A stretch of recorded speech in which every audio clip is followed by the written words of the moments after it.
This is the new sixth generation Subaru Forester, which means the good people of the Pacific Northwest are going to be very happy.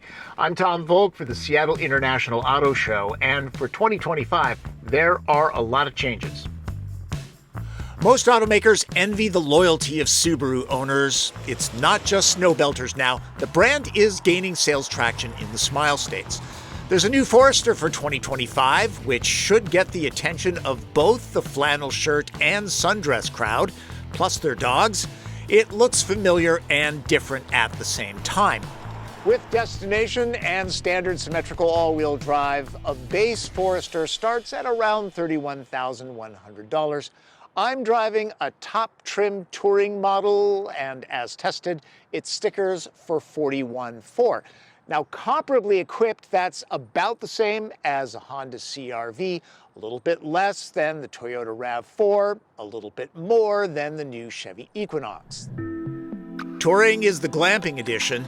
Moving up from the base to the premium trim adds hill descent control and drive modes, a bigger interface screen, 6 speakers instead of 4, and the ability to see the trees through the Forester. Worth the extra $2,200 and, in my opinion, the sweet spot. Forester continues to ride on Subaru's global platform. It's been overhauled with extra higher strength steel, triple the structural adhesives, and a new assembly method that builds the whole unibody first, then adds body panels. 10% stiffer than the 2024 model? I'll take that. All Foresters have 8.7 inches of ground clearance and trek with the same 2.5-liter 4-cylinder boxer engine. I don't really need to explain that this engine is different in that its pistons don't fire vertically, they punch horizontally, but I guess I just did. It makes 180 horsepower and 178 pound-feet of torque, no matter the trim level.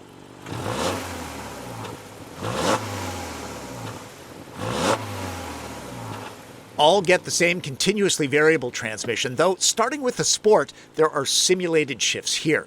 It's also where X mode makes the grade, good for owners that live in snow and mud conditions. SI drive sharpens up the throttle response and transmission mapping. Like Jeep, Subarus actually get taken off pavement, so let's start on this dirt road in the shadow of Mount Si. Could you take a Camry on this? Yep, but slowly annoying everyone else out here. Cameras just don't show how rough this is. Arguably, this is Forester's natural habitat. I know a lot of people in the Pacific Northwest that take these kinds of Forest Service roads to get to the good hiking and mountain biking trails. The new structure feels much more substantial. There's no creaking or rattling, plus there's 8.7 inches of ground clearance. Chances are you aren't going to prang the undercarriage. Now, I am assuming that Subaru has a wilderness Forester coming. It just hasn't talked about that yet. It'll get you to the fun and, more important, back home. Typically, most of these spend most time on pavement. This'll spool up to 60 miles an hour in, 8.5 seconds. Acceleration feels just fine, and it's really nice to have standard all-wheel drive on schmutzy roads like this. This is a moderately quiet car. Put your foot hard into it, and you're definitely going to hear the engine. Overall, it feels more solid, more put together, better to tackle road trips in, and you do have to travel to get to most recreation. The suspension is tuned exactly the way it should be, comfortable and compliant. This is not supposed to be a WRX. The Boxer engine lowers the center of gravity, and that helps with handling, but if you toss this hard into a corner, there's going to be some body roll and understeer. But Forester owners expect that. The structure changes should improve crash protection, something that Subaru is known for. All Foresters get the newest generation EyeSight ADAS tech that helps to avoid impacts in the first place. Pedestrian and cyclist automatic emergency braking is improved. Higher trims get reverse automatic braking and rear cross traffic alert. If Forester excels at anything, its visibility. Giant panes of glass make this really easy to see out of. There's also blind spot warnings, so if you hit anything, you're gonna have to try. If the driver doesn't respond to warnings while using adaptive cruise control, the new standard emergency stop assist will bring Forester to a halt, turn on the hazard lights, unlock the doors, and call first responders. The dynamic of the continuously variable transmission feels like a Subaru CVT, and that is a compliment. It doesn't have much of that rubbery dynamic. It generally feels like a geared gearbox, and you've got the shift paddles, so the simulated shifts feel pretty realistic. For a Subi with a 6-speed manual gearbox, there's always BRZ or WRX. The EPA-rated fuel economy average is 28 miles per gallon, which is similar to the gas-only CR-V and RAV4.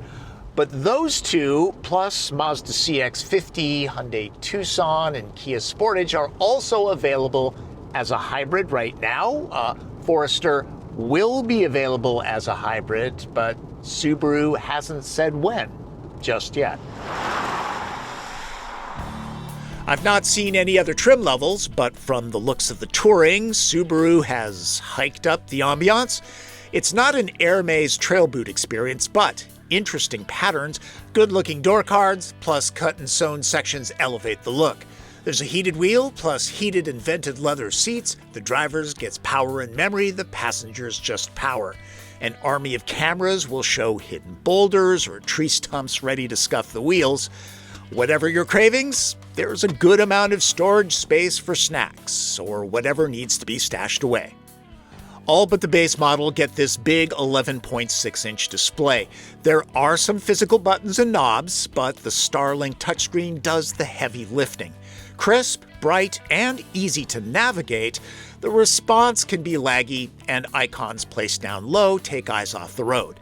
The top-spec Harman Kardon sound system is loud and punchy enough to party at the campsite. The charge pad works well. Android Auto and Apple CarPlay are wireless, pretty common now. Remember when Forester was a basic, smallish runabout? Wow, things have changed, especially in this one.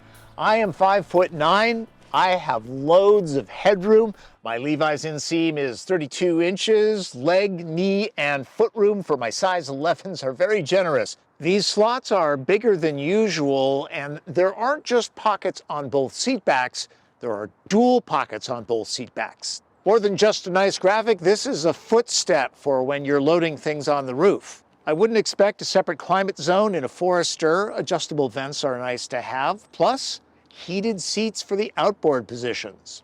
This is as far as the back windows roll down, maybe to keep your dog inside. Personally, I would stop at 2 passengers here for maximum comfort. 3 average-sized adults will fit for short trips, but they will be a little snug. Overall, this is a nice space. For the first time, Forester gets a kick-to-open tailgate option. The security shade doesn't need to be left behind. Underneath, there's a spare tire. Campers and shoppers will like the useful hooks, power port, and lighting. The dark headliner doesn't show dirt and scuff marks. Seats up, there's a generous 30 cubic feet to fill. That's around 8 carry-on suitcases. It's not a reach-in, but these keep bumper grime off your khakis. Good for Costco runs, the floor is nearly flat. This is 74 cubic feet, courtesy of the tall roof. Clearly, the 2025 model is targeting a broader market while keeping the Subaru DNA intact. Mission accomplished. It feels more substantial and upmarket. The interior is definitely nicer, and visibility is unmatched. Forester is well worth a look, like I need to tell Pacific Northwesterners. Check it out at your local Subaru showroom. For the Seattle International Auto Show, I'm Tom Volk.